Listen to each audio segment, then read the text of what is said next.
vous poser des questions sur les costumes et les personnages des cosplayers, nous sommes allés à leur rencontre pour leur poser ces questions.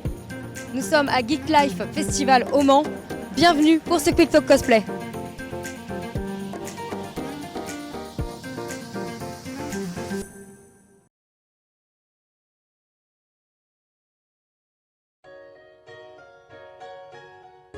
Bonjour, est-ce que tu peux te présenter et nous dire un petit peu qui tu es? Bonjour, moi c'est Emeline, j'ai 25 ans, je suis du Mans. J'ai fait du cosplay depuis seulement 2 ans et ma page c'est Mad Eye Ellie, donc Mad Eye comme le nom d'Alastor Maugrey en anglais du coup forcément, et puis Ellie E-L-Y. Combien de costumes est-ce que tu as à ton actif actuellement? Alors j'ai vraiment réalisé le costume d'Alastor Maugrey, c'est celui où j'ai le plus de choses fait main, donc avec le bâton, l'œil, etc.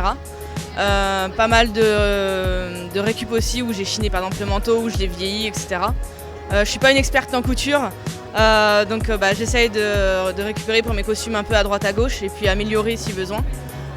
J'ai surtout du coup l'univers Harry Potter parce que j'ai aussi une élève serre d'aigle et une manche mort. Et puis forcément celui que je porte aujourd'hui, Darla. Est-ce que tu es plutôt costume tissu ou costume armure? Plus costume tissu. Ouais, je trouve ça plus agréable à porter. Voilà.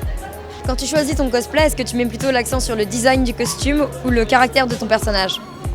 Eh bien plutôt sur les deux, j'essaye de trouver justement un personnage qui allie les deux, qui soit plutôt barge.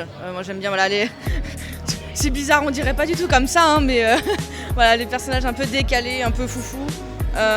Et puis où aussi je puisse m'éclater en roleplay derrière, donc visuellement puisse être fun à faire.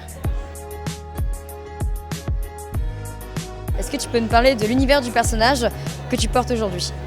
Darla, du coup, elle est dans le monde de Nemo, univers Disney Pixar, où c'est un personnage qu'on voit très très peu.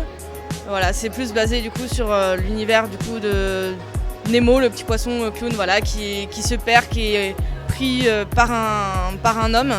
Et donc c'est tout le chemin du coup, de son papa et d'un autre poisson qui rencontre Dory pour essayer de le retrouver.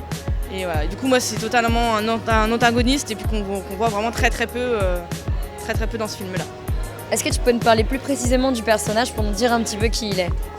Donc Darla, elle c'est la nièce du dentiste et en fait Nemo ça va être le cadeau d'anniversaire de Darla.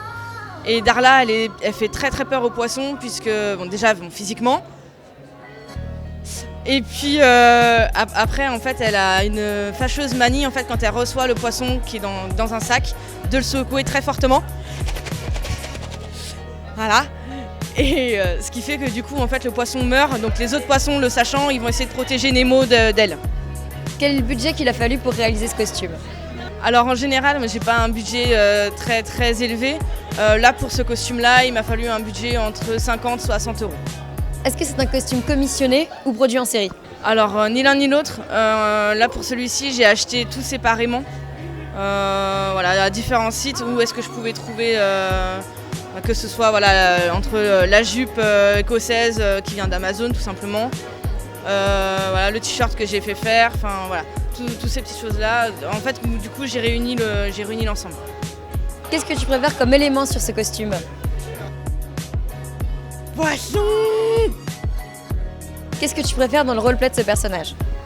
Le fait de terroriser les enfants. Non, c'est un personnage qui a fait très peur aux enfants, qui les a marqués, ce côté un peu bestial par rapport aux poissons. Et du coup, c'est le côté qui est très drôle à faire à jouer avec les gens, c'est très drôle. Est-ce que tu restes dans ton personnage toute la journée ou est-ce que tu prends des petites pauses, le temps d'apprécier la convention? Non, j'essaye de rester en roleplay le plus possible.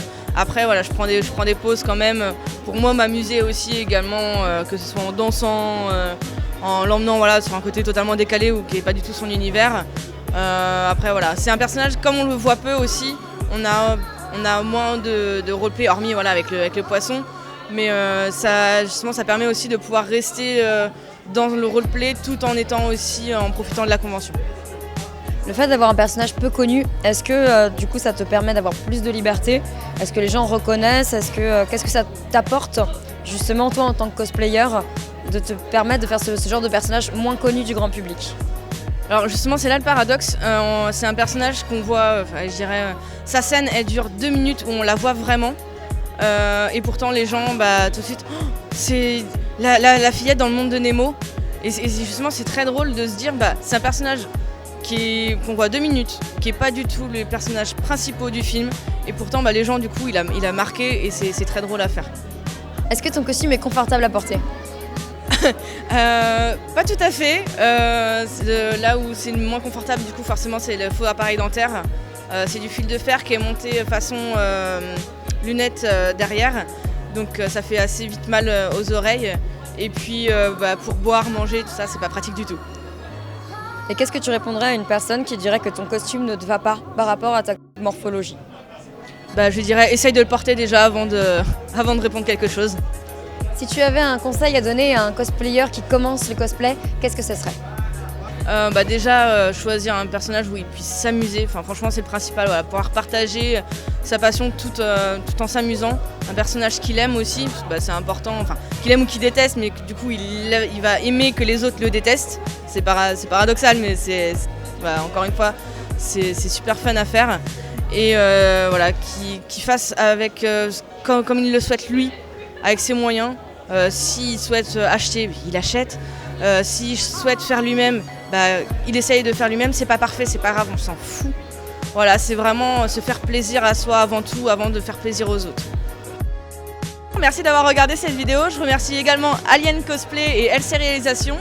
Et n'oubliez pas, ma page au cas où, c'est Mad Eye Ellie. Et surtout, n'oubliez pas,